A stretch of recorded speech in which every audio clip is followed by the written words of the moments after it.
Sir, जो अभी का मौसम चल रहा है इलेक्ट्रिसिटी को लेकर आपको पता ही है, हाहाकार मच गई है। इसमें क्या अभी लोगों को चंद दिनों तक परेशानियां होगी या इससे अभी ज़्यादा होने वाला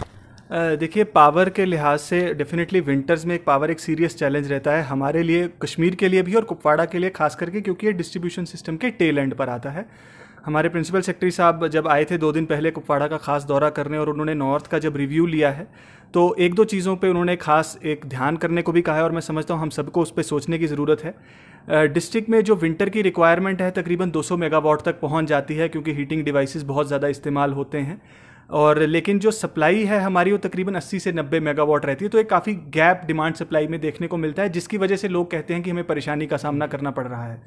लेकिन अगर हम देखें कि एग्रीमेंटेड लोड जो है डिस्ट्रिक्ट का, जो लोगों ने एग्रीमेंट किया है कि जो हमारी लोड रिवीजन नहीं हो पाने की वजह से, वो तकरीबन 85 से 90 मेगावाट ही है जिसकी बिजली हमें मिल रही है। तो कहने के लिए जितनी बिजली की डिमांड लोगों की कागज़ पर है उतनी बिजली महकमा सप्लाई कर रहा है, तो टेक्निकली कोई गैप नहीं है। लेकिन जो कमी हम महसूस करते हैं वो इस वजह से है कि बहुत से लोग अपनी लोड कैपेसिटी से ज़्यादा की बिजली की खपत विंटर्स में करते हैं।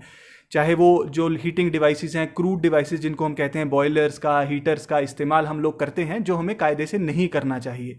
महकमा और हमारी रेवेन्यू टीम्स बहुत जगह पे इंस्पेक्शंस भी करती हैं इन डिवाइसेस को, और कम्युनिटी भी एज अ होल मूवमेंट इस पर चला सकती है। और मैं उम्मीद करूंगा कि इस आने वाले टाइम में हम थोड़ा सा एनलाइटन सिटीजन की तरह एक सिविल रिस्पॉन्सिबिलिटी अपने ऊपर खुद लें और इन सारे डिवाइसेस का इस्तेमाल ना करें। और जहाँ जहाँ पर हमारी अगर हम अप्लायंसेस नए ऐड ऑन करते हैं, नए एसीज ला रहे हैं, नए हीटर्स, नए गीज़र्स इंस्टॉल कर रहे हैं, तो अपने जो घर का जो है लोड रिवीजन ज़रूर करें।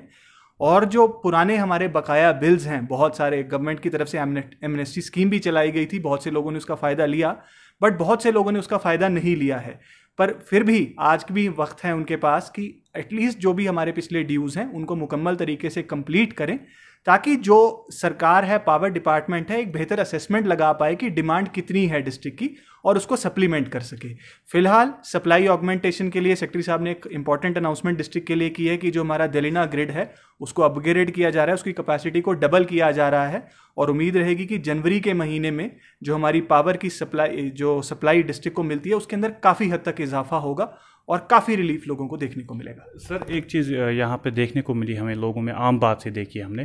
कि वहाँ पे क्या है, उनके अगर बिल्स कुछ ऐसे हैं, 40,000 के बिल्स है, 50,000 के बिल्स है, अगर वो कहते थे कि अगर हमें थोड़ा बहुत रिलैक्सेशन मिलता है तो हम अपनी बिल भर सकते हैं, अदरवाइज हम भर नहीं पा रहे हैं, उन गरीब लोगों के लिए को क्या होने वाला? देखिए, बहुत सारे लोगों ने ऐसी रिप्रेजेंटेशन उस दिन सेक्रेटरी साहब जब आए थे उनके सामने भी ये बात रखी है, और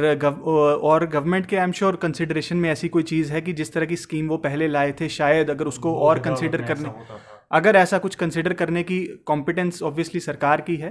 तो अगर उनकी तरफ से कुछ भी ऐसा फैसला आता है तो डेफिनेटली हम लोगों को कन्वे करेंगे। बट फिलहाल जो हमारी एटलीस्ट कंटिन्यूस फीस आती जा रही है उसको टाइम पर भरते रहना बहुत ज़्यादा ज़रूरी है, बिकॉज अगर हम पे नहीं करेंगे किसी भी सर्विस के लिए और फ्री में उसको कंज्यूम करने की टेंडेंसी रखेंगे तो आने वाले टाइम्स के लिए ये हमारे लिए बहुत अच्छी बात नहीं रहेगी। बहुत बहुत शुक्रिया आपका सर।